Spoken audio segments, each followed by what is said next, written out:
speaker. He is traveling and coming to us today from Basel, Switzerland, directly to share his wisdom and expertise with us. And I'm talking about Xiaojian Zhang, who is the Global Head of Innovation and Go-to-Market at AWS. He leads a team of technical and operational staff in shaping AWS emerging technology and Web3 related innovations in digital assets, central bank digital currency, green finance, and regulatory and supervisory technologies. He is involved in supporting public sector financial institutions to achieve their missions in monetary policy, financial stability, economic growth, climate change, and sustainable development. Chao Chen, it's a real honor and privilege to have you with us, sharing your wisdom and expertise with our global cross-industry team of leaders of excellence, innovation, and transformation. Thank you so much for being here with us today.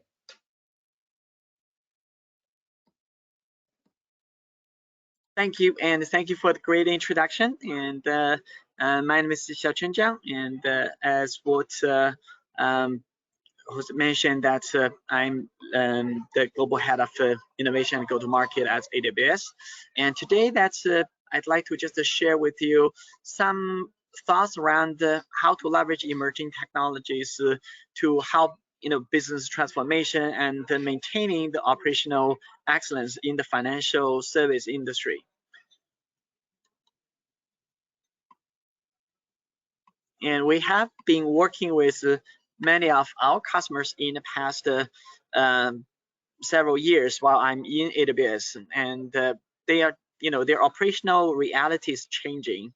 And here are a few, examples. And as of this time, and over 120 some members and 19 observers joined the Greening Financial System Network, and which means that many of the financial service sectors suddenly started to just embracing a new mandate, which is really not they didn't have a long-term history of managing this kind of risk.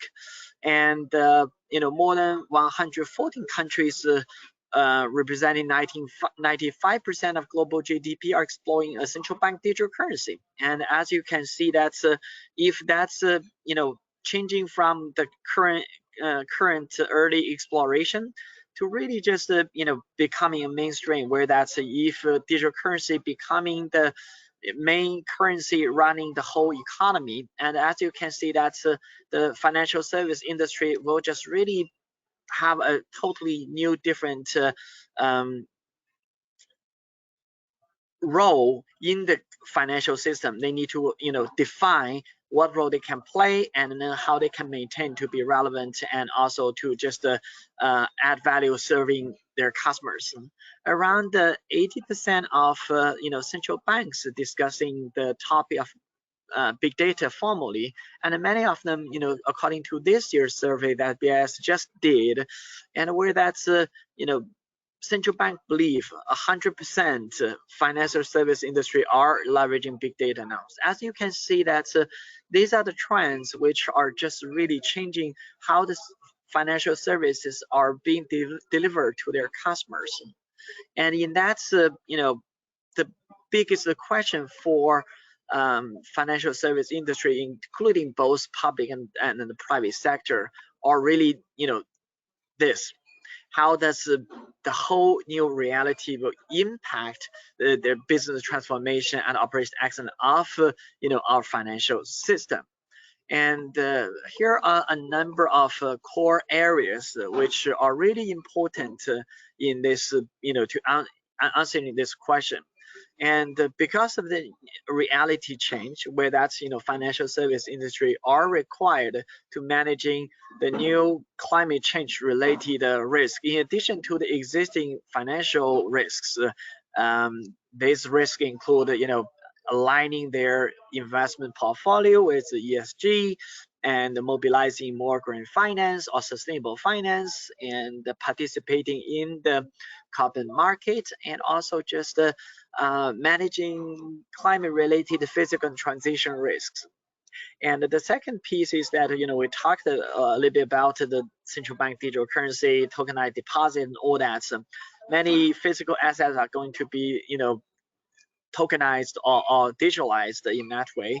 Where that how that financial service industry can really just leveraging new emerging technologies.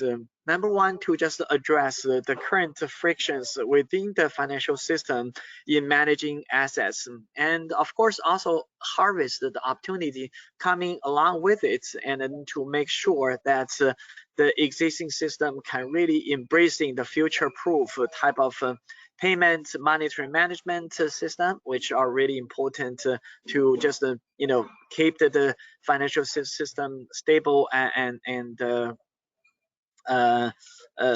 resilient.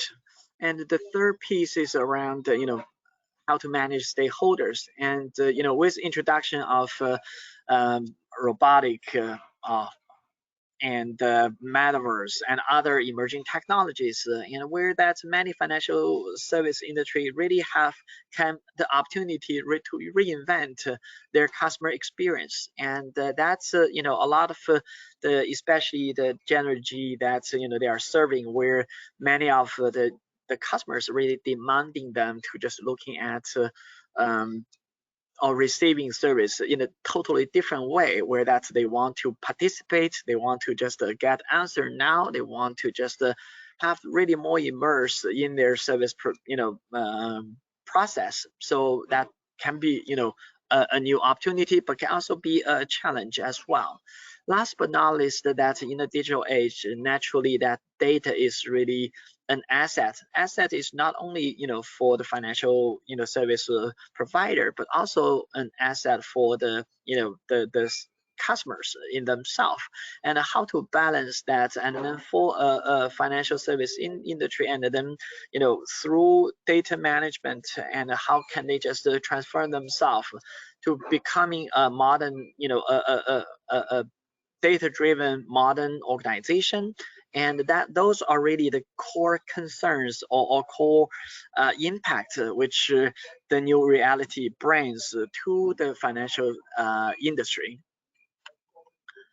And of course that's this is can really just for each one of them, and we can just dive a little bit deeper into that and hear from managing the risks, and where that's many of the financial service industry are experiencing emerging and increasing role in the supporting the net zero goal defined by the national government.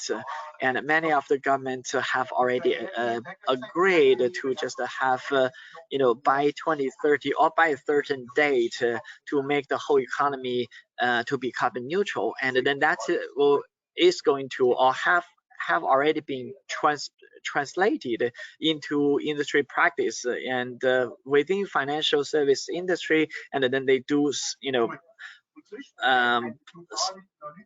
play a very important role to just helping the country to meet that goal by decarbonize their own operation, but also just supporting mobilizing more finance in greening the financial system. And the second piece, from managing climate risk, and many times that financial service industry are managing large assets, and with the physical transition risk, and potentially that's the assets under management already just have different type of exposure, and before from the risk management approach that they took, and then climate related physical transition risk are really not a part of that.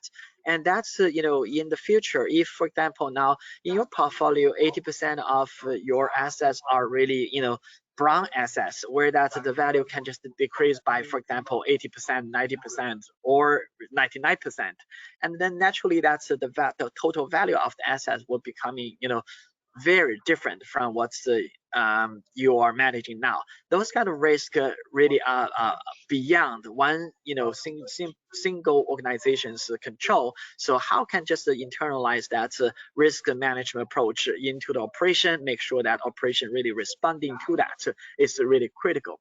And the third piece is around implementing ESG investing, and where again that's this is in many countries already becoming a reality, where that's the financial service industry are required to just reporting their ESG related activities and meet ESG related standards, and also just align their investment portfolio with ESG as whole. So there, that's gave the financial service industry really a lot of new things which they are not familiar with in the past, and at least those are not their primary focus, where that's for now, if they really just want to have their business to have a future-proof business model, then they have to really address all these kind of risks. And a good example is that many financial service providers are really just impacting the whole economy, and where that this represents some of the opportunities where that's their portfolio or the industries that they are impacting, and from the carbon here from supply chain management to manufacturing and the distribution to facility management. There's tons of things that's financial industry need to do, where that's again here that's we have helped many of our customers to achieve all those kind of goals, and happy to share some examples during our Q&A. Let me move to the next part, which is managing assets, where that's through asset tokenization or central bank digital currency, potentially that's our monetary system and also as asset management in the capital market will be very different compared with what is practiced now. And this is a good example of how does a typical two-tier central bank digital currency system look like, where that you have the core system, you have the processing services, and then where central bank operating the core system, where that intermediaries help the central bank to distribute the CBDC, and where that's you leverage the ID and other digital service to enable the transaction, and where that you also have the data analytic capability to just really make sense of all the data is generated coming from the real-time CBDC transactions. So this is a typical CBDC system, and then think about the system-wide impact, where that's the role of financial service or intermediaries, the payment service providers will be very different in CBDC system compared with how they operate now, and how can they just really start from now, get themselves ready, and especially when in the CBDC system, and then you need to really define different type of key design options, and in terms of whether you leverage DLT, not DLT is token based and account based, and or it is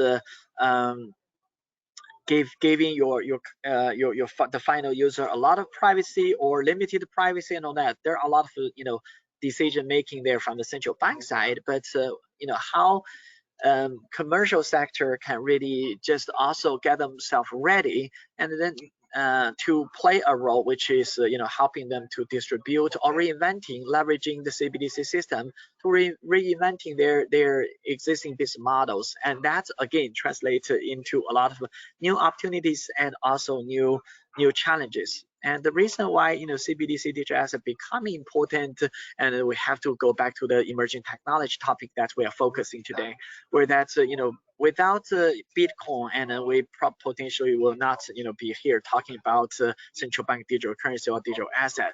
Only after Bitcoin was introduced into the system, and where that's blockchain or DLT becoming a technology which started to just have a lot of new use case which they have not really explored before.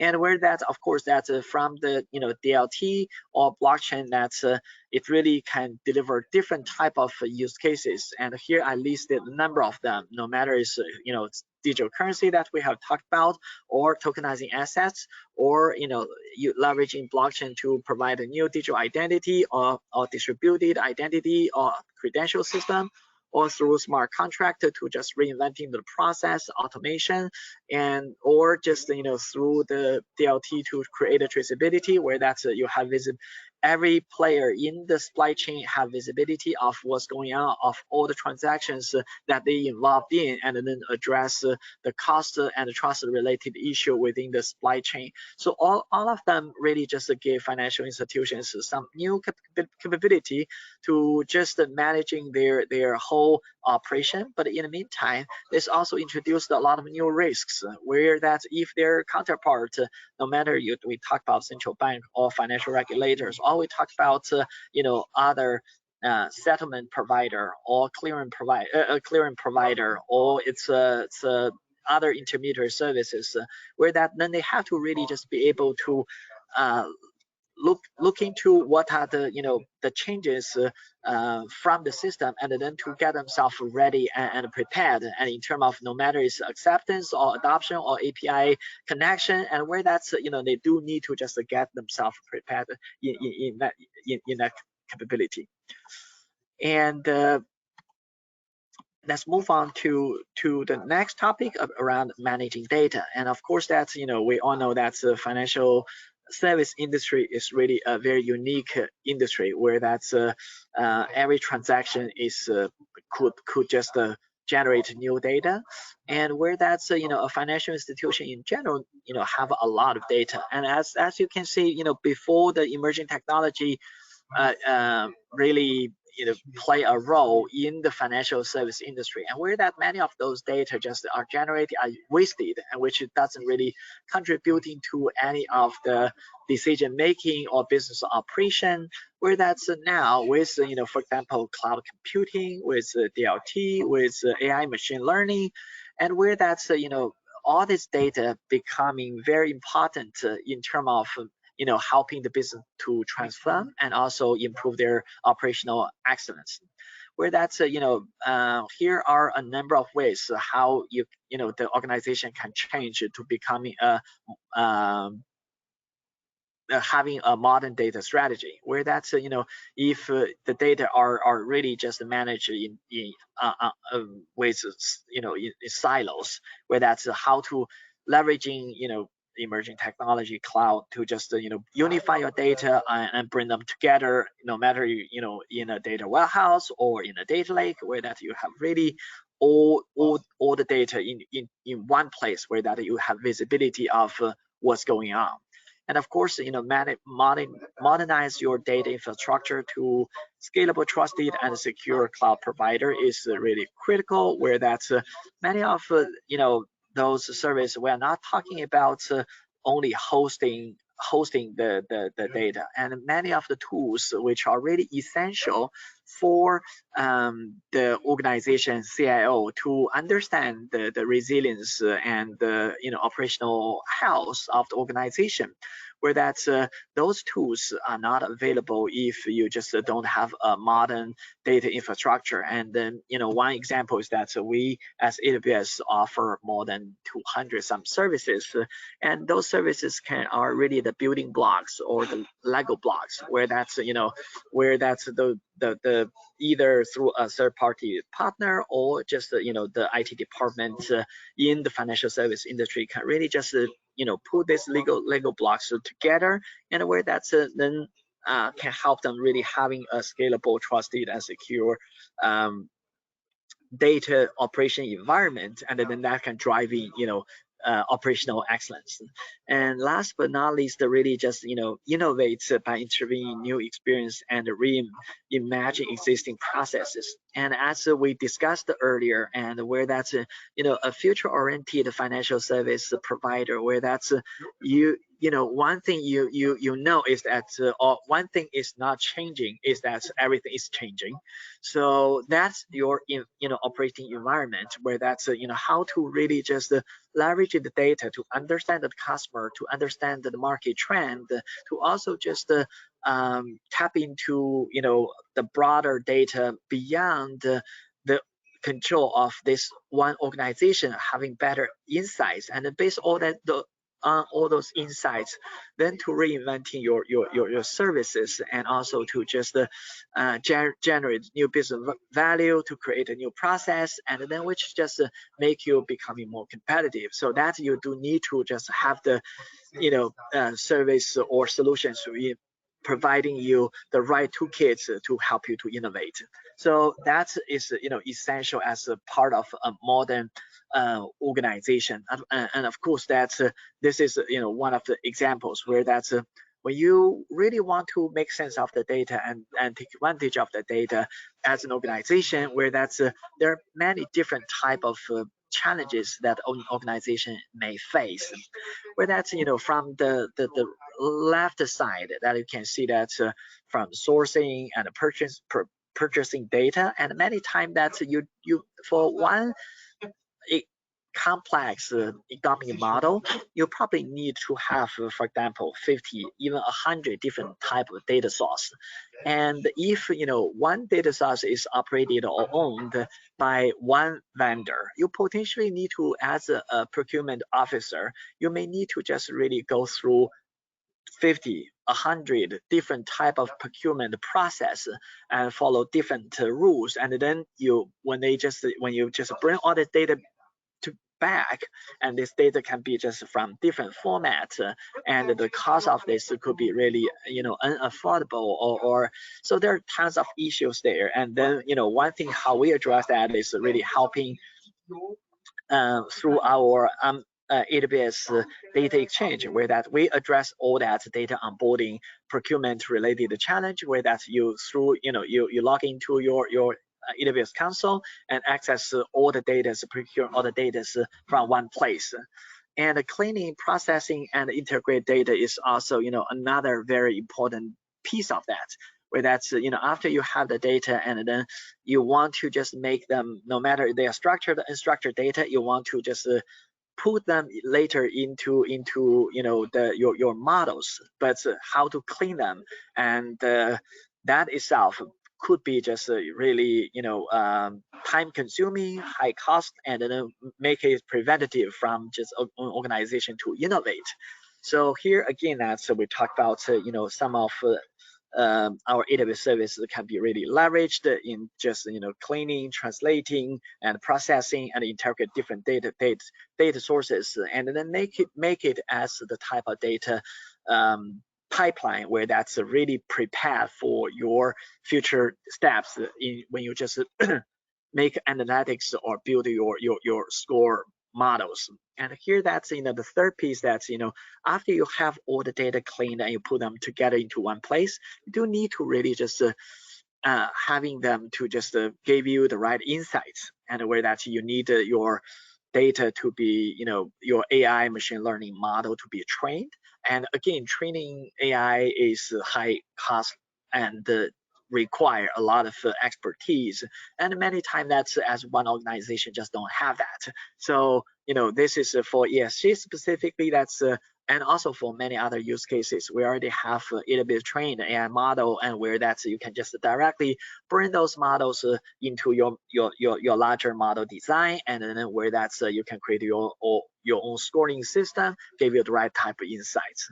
Last but not least, of course, that's by the end of the day, that's when you have all that models give you the output, and you want people to, and decision makers, all your key stakeholders, to understand what's going on and what's the type of business intelligence which you try to tell them. And you do need to visualize all the data which you have generated and from the models, from the scorecard and all that. And so then you do need to just leveraging the services or solutions to just create data visualization platforms, and make sure that the data will tell you the right stories. So again, that's we have worked with many of the our customers in helping them to achieve that.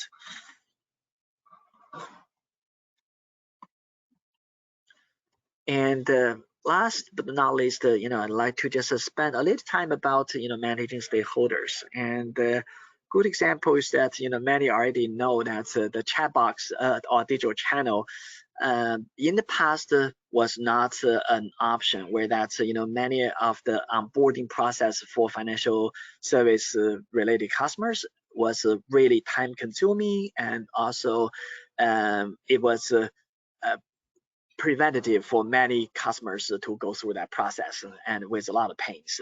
Whereas with the chatbot and other relevant digital channels, where that's currently already the customer onboarding process already just being reinvented in a way, and which is a lot more streamlined, and many times you see just with 1 or 2 clicks, and then your existing data can be transferred from one place to another place, and where that can enable you to just open an account or receive the type of financial service.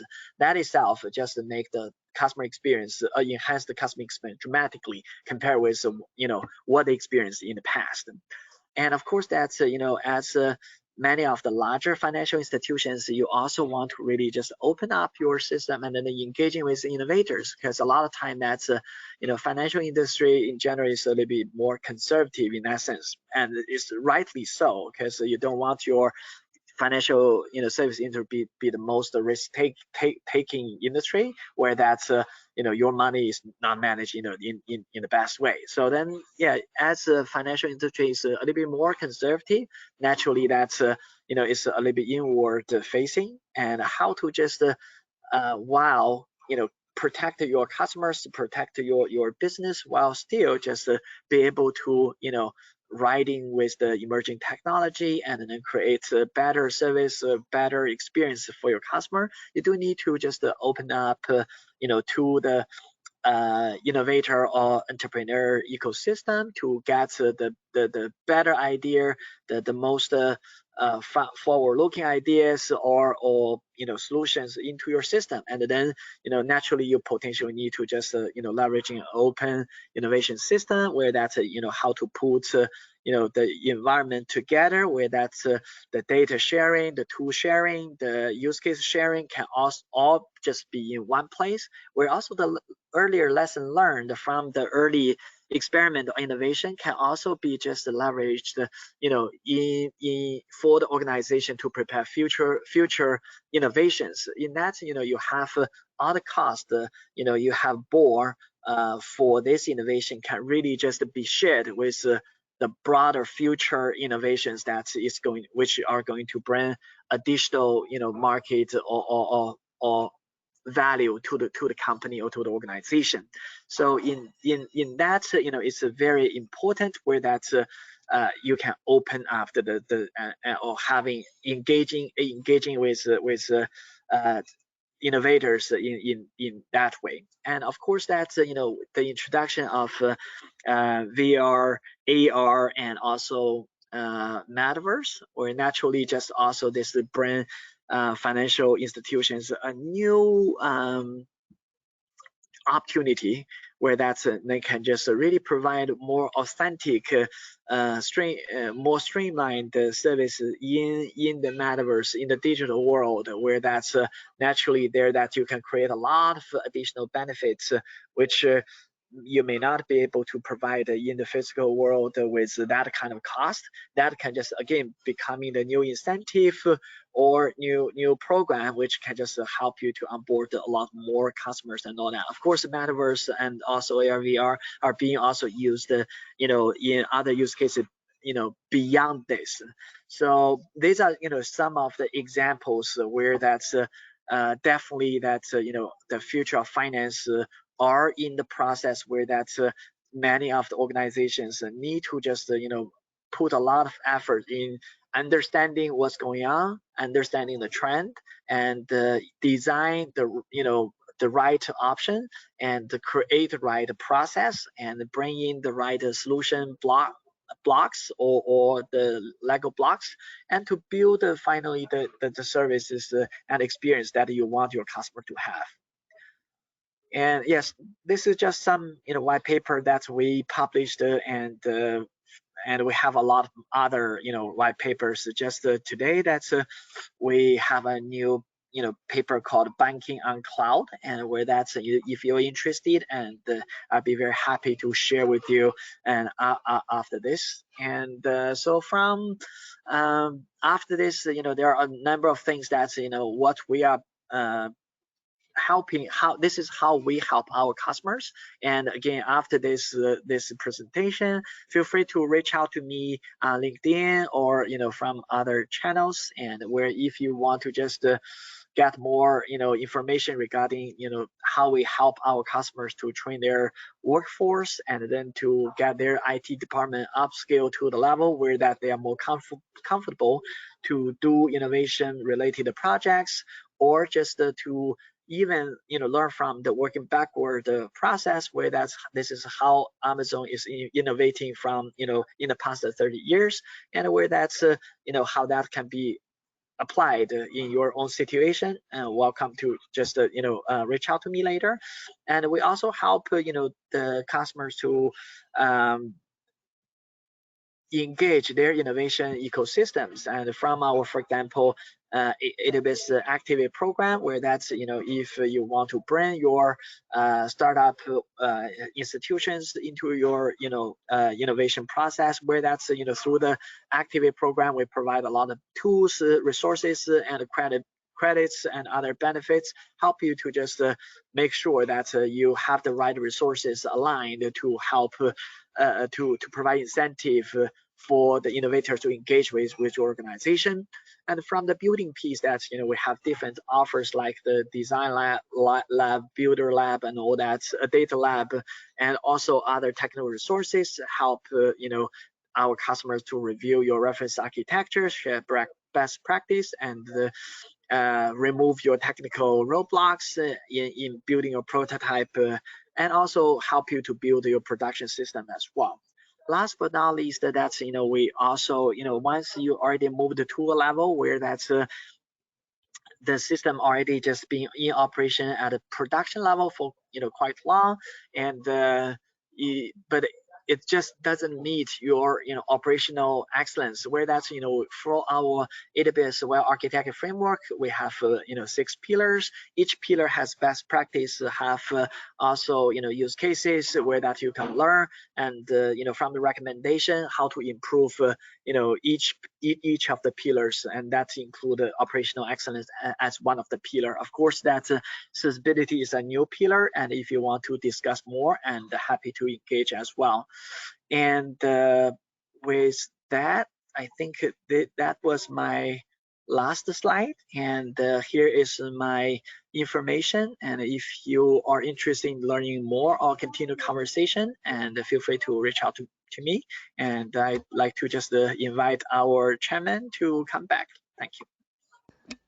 Xiaochen, what a terrific presentation. Thank you so much for all that insight. We had several questions that came up through the interface on GoToWebinar, also through LinkedIn. Those of you who are sending messages via LinkedIn, that's fine as well. Xiaochen, I'm going to ask you to stop showing your screen so they can see our cameras on the bigger panel. So if you go under the sharing area, and there's that button there that says stop showing screen, yeah, you got it, and we're on full view now. So again, thank you so much for a terrific presentation.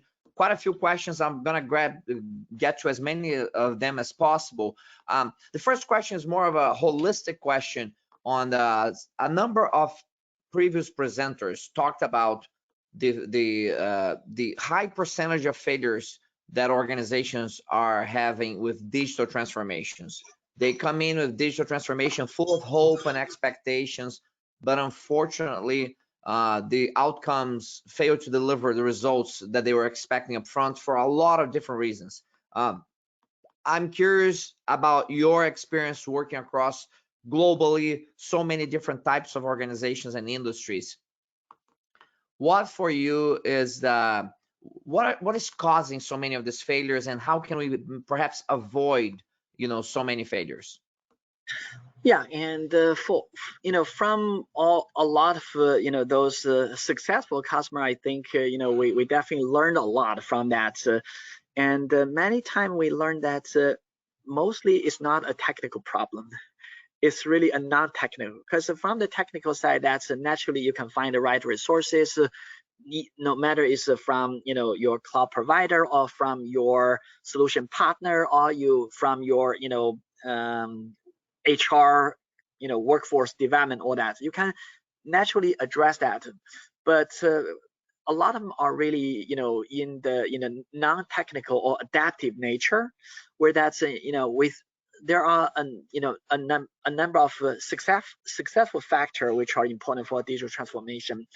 Number one is that senior leadership alignment, where naturally that's if digital transformation can be a small project started from one function within a larger IT department, and where that's if that's the case, and where that's although the technical work is being done by this team, but the impact is really much beyond this team. So if you don't have really the business side of the alignment, especially the top leader as the CIO or CEO alignment, and naturally if you design even the technical solution can be the best, high quality, but the adaptive side of the without the alignment, naturally that's you just cannot roll it out, or when you roll it out and you get a lot of pushback, and that's a lot of time are the number one challenge. The number two, success factor that we have seen make a digital transformation successful is really, have review your current governance structure, and really define clearly the roles, where that's who is responsible for what in implementing this plan, which is already aligned with the strategy, with the leadership and all that. So a lot of time we see, without that clarity, and where that's, when the process starts, because naturally digital transformation introducing some new process, new steps, and new functions, which because it's new by nature, where that's naturally the territory or the boundary are not clear. So if from beginning that's that is not being clearly defined, and then because of that boundary is not clear, and then you may have different departments step on each other, or you may also have vacuum where the critical function nobody covers, and then because again, if nobody really have responsibility for or accountability for certain process, and then naturally if it fails, nobody get blamed, and then finally that's also just lead to failure. The third piece is really which we see success in the digital transformation is really getting your partner right, because a lot of this process you need handhold, and you need partners who have been there, done that, and where that's see a lot, and then see a lot of success, see a lot of failure, where that's whatever question challenge you may face, and of course your challenge will always be unique, but because of your partners or solution providers larger experience or exposure, where that's they can give you the type of input you may need, and then you may not either you learn it from hard way with the better cost and better consequence of potential failure, or you can have a partner who just handhold with you throughout the process, where that can increase a lot of the success of the digital transformation projects. Yeah. Those are terrific insights, very well aligned with some of the observations that were made by previous speakers as well. It's nice to have that validation from you, so I appreciate that. On those changing gears a little bit towards more about the technologies, you talked about a number of different technologies and use cases, great examples, which were very good for us to understand this very really diverse landscape in which you're operating, and certainly there are multiple tools and technologies for different use cases here. The question from the audience has to do about in the financial services industry, as you look across multiple clients, what do you see as the most current needs post-pandemic? What are people focusing on? I know there's a long list of things that they're working on, but is there, like, if you're going to do a Pareto chart, if you will, what would be the top 3 bars in terms of pursuits of organizations in their digital transformation journey? Yeah, definitely. I think the number one, this is not because I'm in a cloud company, but I think, cloud computing is definitely, the number one there, because many times that's when you are talking about the full potential of other emerging technology. And then you have to, first and foremost to address that issue, the computing issue, where that is the base. And only after you have your computing, cloud computing, that part is being addressed, where that's your data, leveraging AI, machine learning, and leveraging other becoming possible. I think that's I think in general, from we already seeing in the financial service industry and both public and private sector, cloud computing adoption of cloud has becoming a major trend, and many success stories that come from that. Feel free to check out from our blogs and stories.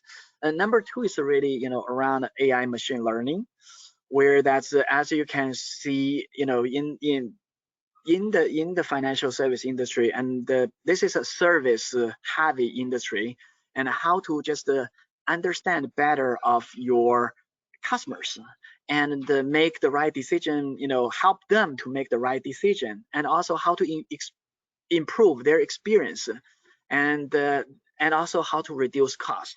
And AI machine learning play a very important role to help those organizations to reinventing themselves, reinventing the services, and then to really addressing that customer concern. By the end of the day, customer is the number one assets any financial service organization has. So then AI machine learning can really help you to take care of your customer better. And the third piece is really around the DLT blockchain, where that's as what you mentioned, many other emerging technologies also play a very important role. The reason why I said that blockchain is number 3 is really it's really introducing a lot of new potential which doesn't exist in the financial service industry before DLT becoming a thing, where that's now that central banks are looking at the central bank digital currency, and in the private sector you can also issue stablecoin cryptocurrency. That is really transforming the financial space, where that's from DeFi related lending practice, also introducing new challenge or new opportunity as well. So this becoming a blockchain and DLT becoming a technology which can help you to reinventing the business and create new offers which didn't exist in the system in the past. So those are the top 3 in my list. Yeah. That's excellent. There is a question here, a very specific question that I want to make sure that I relate to you. I just need one moment here to open back up. And this came from Gretel, and Gretel Zamora Estrada. Hello, Gretel. Great to see you. And she is actually a bit of a counter question here. She says that, is there an industry or a sub area of industry that's actually not adopting ESG or adopting the cloud? Maybe I have a guess on this one, but let me hear directly from the expert. I assume that everybody's implementing some sort of ESG system right now in cloud, but perhaps that's not the case. You may have the numbers, and there's probably a lot of untapped organizations there that are not systematically pursuing that. Yeah, the cloud and ESG are two very different issues. From the cloud adoption in general, we see this is really a internal driven process, where that's a lot of business just started to just exploring cloud by trying to create a new service, trying to just digitalize themselves, trying to just be more competitive in that sense. And that is not coming from any external force. But from the ESG side, and this a lot of from the especially beginning, this is a very policy driven area, and where that's the policy makers or regulators require, no matter it's financial service provider or other industries, to just reporting their ESG related activities and all that. And then some are voluntary requirements, some are regulation that you have to comply. So ESG, from beginning, a lot of them are really just are policy driven type of activity, and that this just make it very different, compared to tool.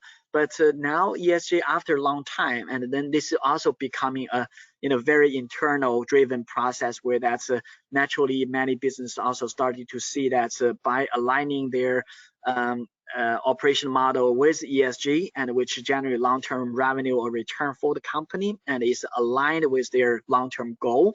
So that's becoming internal driven. But again, how it come about are very different. Very well, excellent.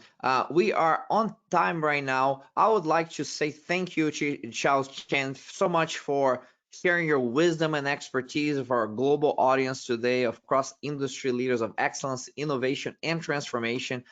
Your presentation was terrific. Your questions are on point. Lots of great feedback from the audience saying thank you for your insights. And again, on behalf of our global audience, we would like to express our gratitude for you to take the time to speak with us today. Thank you very much, and greetings from Basel, and really appreciate the opportunity. You're a very good moderator. I really appreciate working with you on this. Thank you. Thank you very much. Ladies and gentlemen, Xiaoqian Zhang, directly from Basel, Switzerland, sharing his wisdom and expertise about the impact of emerging technologies in the financial industry. So terrific. So we are going to be taking a break now, and when we come back at the top of the hour, we're going to be bringing a great leader from Intuit to share her experiences with digital transformation in financial services area. It is Cynthia Long, who is an award-winning continuous improvement leader and strategist with Intuit. She's going to be talking about transforming your business is transforming your mindset. Key lessons in building a team that lifts the business for higher performance.